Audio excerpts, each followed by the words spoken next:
Hello and welcome to my channel Parenting and More, where I help parents navigate intentional parenting. I believe little kids can do great things if nurtured correctly. And that is why I'm also helping kids learn to read in English efficiently with my program, the Not Too Young to Read program. So if you have kids that cannot read yet or are struggling to read, you need to sign up for this program. It is very simple and requires just 10 minutes or 15 or 20, but not more than 20 a day of you with your kids to teach them how to read. From 4, 5, 6, 7, 8 and above, if your child is struggling to read or cannot read at all, you need to sign up for this program. Yes, the link to sign up is in my bio. You can check it out. Yes. So today we're going to talk about how to easily get kids ready for school in the morning without struggling or yelling at them. All right, we want to take all the crying and frustration and bribing and shouting and all of that. We want to throw them out of the window. All right, I recently stumbled upon a post on Facebook that asks people, is it even possible for Nigerian parents to get kids ready for school in the morning without yelling or spanking them and all? And almost everybody in the comment section agreed that it was impossible. Like they were like, how is that even possible and everything? I am here to tell you that it is possible. And don't worry, I'm going to share tips with you on how to achieve that. And first of all, I need to let you know that I totally understand how challenging getting kids ready in the morning can be sometimes. I'm a mother myself of 2 kids, 5-year-old boy and a 3-year-old girl. So I understand the struggle. But I have been able to find how to achieve smoother morning and tantrum-free get ready. And I'm going to share that with you here. So the first thing you want to do is you want to eliminate the need for rush in the morning. And how to achieve that is by preparing for the morning from the day before. Okay, prepare their uniform or whatever clothes they will wear for school tomorrow. So you want to prep their clothes and food and shoes and socks, all of those things that you have to worry about in the morning. Those little pieces that you have to put together are those things that get you worked up and add to your frustration and struggle in the morning. So one way to reduce the rush, they need to do this, do that, and then you have to shout at your kids because they're not getting certain things done at your pace. You want to reduce the rush so nobody have to move at a rushing pace. You can move at a relaxing, easy pace in the morning. So that's one way to eliminate the struggle, right? Reduce the rush or eliminate the rush altogether. Right?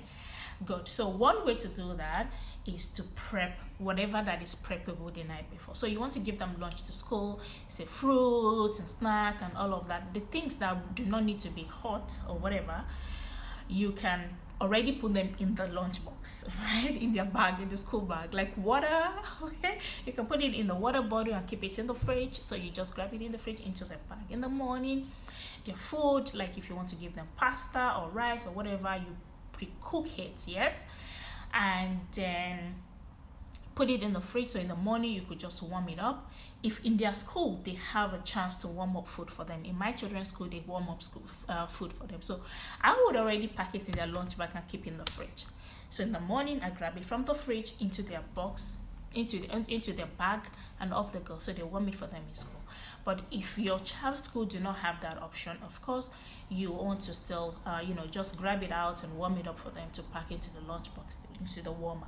Okay, so in essence what I'm trying to say is you want to prepare most of the things. So the fruits, you want to cut it if it requires cutting, you want to pre-cut your apple or pineapple or whatever, cut it already and put it in the fridge. As a matter of fact, you can already put it in the container where you don't go. So that's one of the ways. The socks, the clothes, the uniform, the whatever, keep them where you easily find them, and then just get them dressed. So now we know how to reduce the rush. Now, how to make the morning run smoother. One way to do that is establish morning routine and inform your kids beforehand. You may also want to get visual step-by-step activities that they need to do. Say brush your teeth. This is the okay. So this is our morning routine, for instance. So you wake up, you make your bed, you shower, you do your salat and pray, you dress up because their clothes is already there, and my 5-year-old can dress himself up. So you dress up, and then they have breakfast, and then they go to school. Okay, and you see I have name your treat here. So if you are able to follow this chart yourself without mommy reminding you, that's another thing. I'm going to get to it down there. Okay, giving incentive for finishing their task by themselves. This way, the amount of as they grow older, the amount of reminder you have to give them goes less, because they are aiming to finish this up on their own without your reminder, so that they can earn some treats, right? We will get there on the bottom where I explain better, right? So yes, you want to establish morning routine and understand that kids strive on predictability. When they know that, when I wake up, this is what I do first, and then I do this, and then I do this, knowing that beforehand, and not you just rushing them through activities, is a game changer. So having a consistent routine can work wonders. Create a visual schedule with pictures or drawings showing the steps they need to follow each morning. Another thing you can do to make morning smoother is wake up earlier. So you want to wake up earlier and get your things together before waking the kids. So you want to wake up and shower or lightly clean the house. Of course, like we said in the beginning, the things that you will do in the morning, you can do them the night before. So like cleaning the house, making sure your kitchen and home is tidy and everything. You can do that in the house and get your children involved, right? I mean, that's how you teach them how to be part of a family, right? Get them involved as you're sweeping, they're mopping or dusting something or packing this or packing that for you. Whatever you do, just get them involved lively. And remember, they are kids. It's not like you're going to give them responsibility that we have to do this together. Just make them involved in little things so that they have the sense of belonging, that we do this together. Okay, doesn't mean that you dump a huge responsibility on them. Please mind that.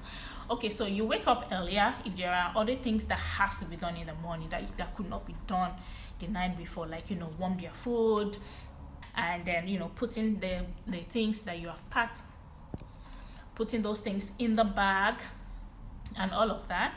So you want to pack the bag, you want to brush, you want to get yourself dressed and everything. Some of the things that you need to do that does not involve the kids, you get up earlier and get those done first before waking up the kids. Okay, now you want to mind your children mood too. Okay, this matters a lot. So you want to mind how you wake them. Okay, wake them lovingly and sweetly, then guide them slowly into their first tasks as they continue to fully wake up, right? You can help them get ready if they are of age 6 and below. Okay, for instance, for me in my home, when I wake my kids up, I wake them with kisses and stroke them gently with the kind of tickle so that they can actually wake up, and then I help them get off the bed. Like my child is 5 and 3. My children are 5 and 3, right? So I help the 5-year-old get down gently, and I held the shoulder to guide him into the bathroom, actually sit him down and brush for him. I hold his mouth. So while I brush for him, he's not exactly relaxed and sleepy, so as it continues to wake up. So I help him brush. He can brush for himself, but in the morning, just to help him transition from the sleepy stage to full-blown wake up without having tantrum and oh no, all those things. I help him brush his mouth, and before I finish brushing and scrubbing his tongue and everything, then I put water on his face. He's fully awake, right? And then he just goes to wash himself and then go get dressed, start following the rest of the routine by himself. While he does that, then I go over to wake up my 3-year-old. Actually wake him up the same way, but then instead of having to hold his shoulder to put his feet down, I carry her up and then take her to the bathroom to brush for her. She can also brush for herself. She's a 3-year-old, but she can brush for herself. Now, doing things by themselves, we reserve that for nights when there is no rush to go out or anything, right? So they brush for themselves and shower for themselves in the night, and in the morning I help them brush. Okay, so you want to mind how you wake them up, because their mood also determines how they, their mood determines can affect your mood. Your mood can affect their mood, and the circle of tantrum and frustration can just be really hectic, right? While you wake them up lovingly, you can also make the morning playful. You can play music that can, it can energize them and even you, and make the routine more enjoyable, right? You can make the mornings more playful. For instance, when I brush for my kids, I sing for them. Okay, I say, this is the way you brush your teeth. Oh, my baby is a good girl. Yeah, or something like that. Things that get into their head and make them want to cooperate more, and lighten up their mood, and just create positive mood altogether, right? And another thing you can do, now you have brushed for them. Now I brush for them myself. That's one of the ways that I help them. And then the getting ready part, as they get ready, put their clothes on and all that, I fix their breakfast, right? So maybe fry egg for them or stuff. While I'm doing that, I set them up on challenge. I want to see who puts on their clothes first. I want to see who do this first. I want to see who do that first. And then you see how they wear their socks. Okay, so let's see who finishes up. Who can wear their socks fastest. Let's see who can do this fastest. Let's see who this. And then the contest, the challenge, helps them to move faster with whatever they're doing. It's not about who won, it's about you trying to win. You need to learn to participate in healthy contests. So regardless who won, you still get a gift, but I want you to try. It's just adds to the fun and helps them hurry up with their dressing. You want to use positive reinforcement. That's what I was talking about, this routine. And of course, this is only for my 5-year-old, okay? It will be too pushy to let my 3-year-old, do all of this without me having to remind him and nudge her on. She can do it, but not in that morning where I need things to be quicker and in order, right? But for my 5-year-old, I want to, by the time he's 6 years old, not have to remind him to do his routine, right? So that's why I created this, so that he knows what to follow, to help her guide. Okay, now we make bed, now we brush, now we do salat, and now we put on our clothes, now it's breakfast time and all of that, right? So you want to create a positive reinforcement. Encourage your kids with praises and rewards. You might not actually give them something, and you might do that. You might just say, oh, well done, you did that without me reminding you. Oh, you follow your routine and all that. That boosts their morale and want them and makes them want to do more. They want to impress you more, right? And then if you chip in some reward that they are interested in, it makes it all the more better, right? Then you can offer them choices. Sometimes like I said, I prep their clothes in the night and I try to get them involved. Okay, which one do you want? Green or blue? Green shirt or blue shirt? This one or that one, this one or that one. Selecting their clothes makes it easier in the morning for them to. Before I started doing that, I used to have a lot of tantrum around that, because I will pick their clothes. I know that prepping nights before will save me a lot of struggle in the morning, right? So I'll prep their clothes without involving them in the clothes selection. And then in the morning I will hear, no, I don't want to wear this. And then we have to go through, okay, this one, no, this one, no, this one, no. Time is wasting and I want to hurry, right? So now I know giving them their choices eases things up. And in the morning, we do not have to go through all of that. That gives them a sense of control. So empower them by giving them choices, all right? So they can wear whatever they want, and this helps them go for it. Or even with breakfast, do you want toast or cereal for breakfast?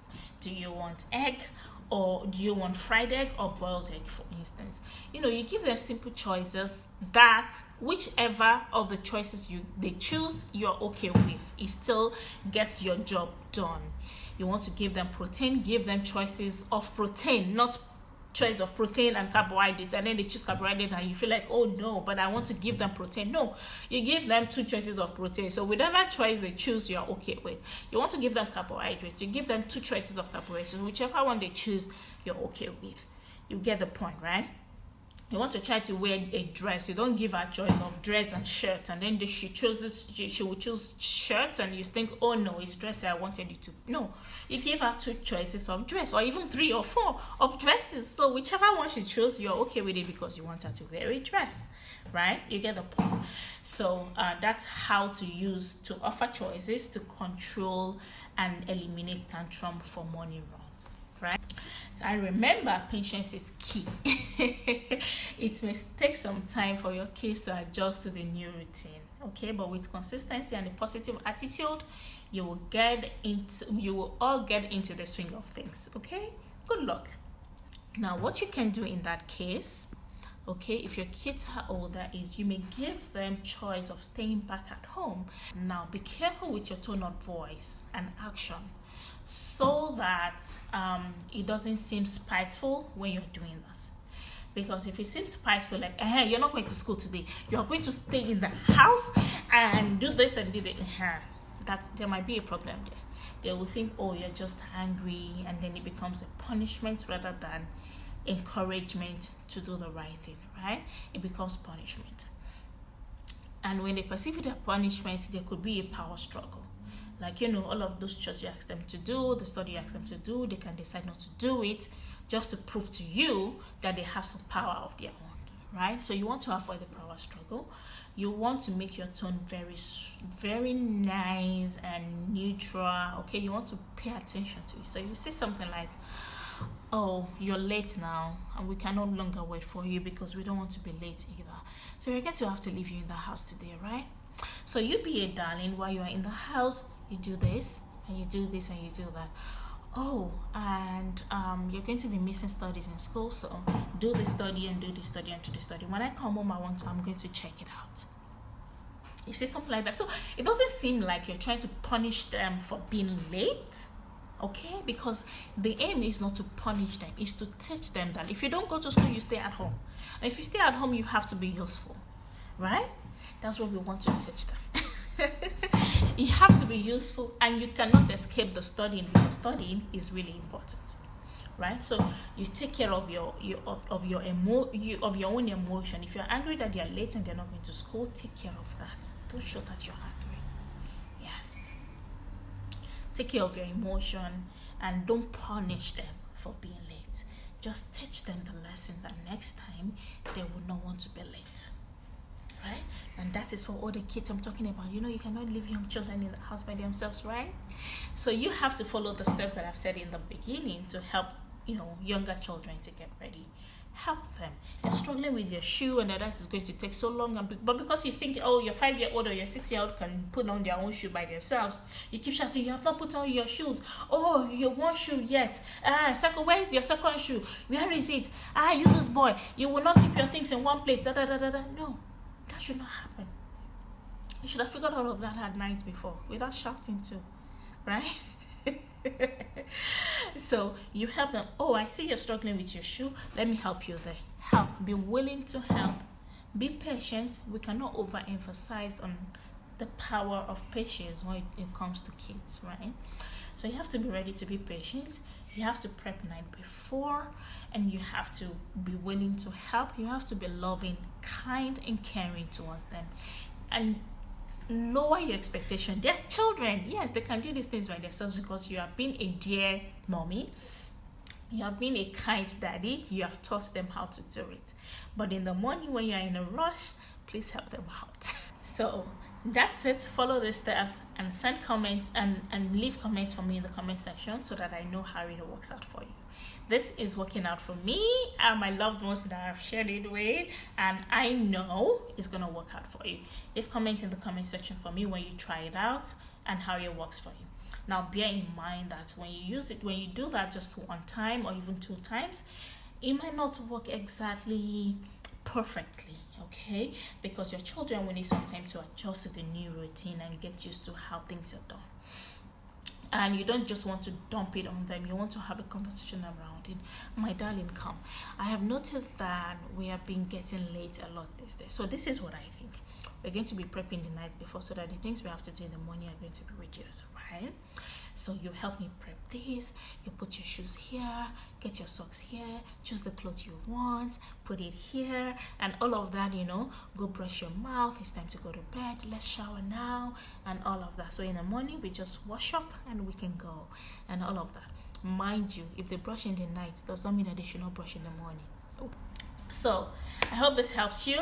Don't forget to subscribe to my channel if you have enjoyed this. Like it if you like it, and share to other people that you know, other parents that you know this is going to help.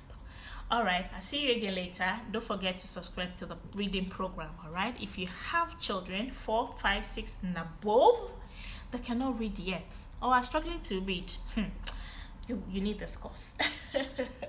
All right, see you later. Bye.